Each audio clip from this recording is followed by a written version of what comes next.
যে ক্ষতিপূরণ করার কথা ছিল সারদা গোষ্ঠীর প্রতারক সারদা গোষ্ঠীর অর্থ দিয়ে, তার বদলে রাজ্যের সাধারণ মানুষের অর্থ দিয়ে সেই ক্ষতিপূরণ করা হচ্ছে।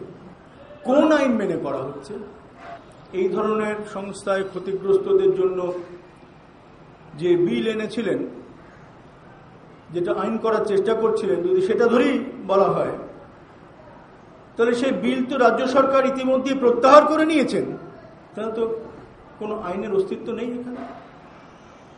শুধু তাই নয়, এমনকি সেই বিলেরও, যেটা এই রাজ্য সরকার এনেছিলেন, তার 2 নম্বর ধারায় 3 নম্বর অনুধারায় সুস্পষ্টভাবে লেখা আছে যে এই ধরনের ক্ষতিপূরণের ক্ষেত্রে যেসব সংস্থাগুলি সেবি, সর্বভারতীয় সংস্থা সেবির আওতায় পড়ছে না,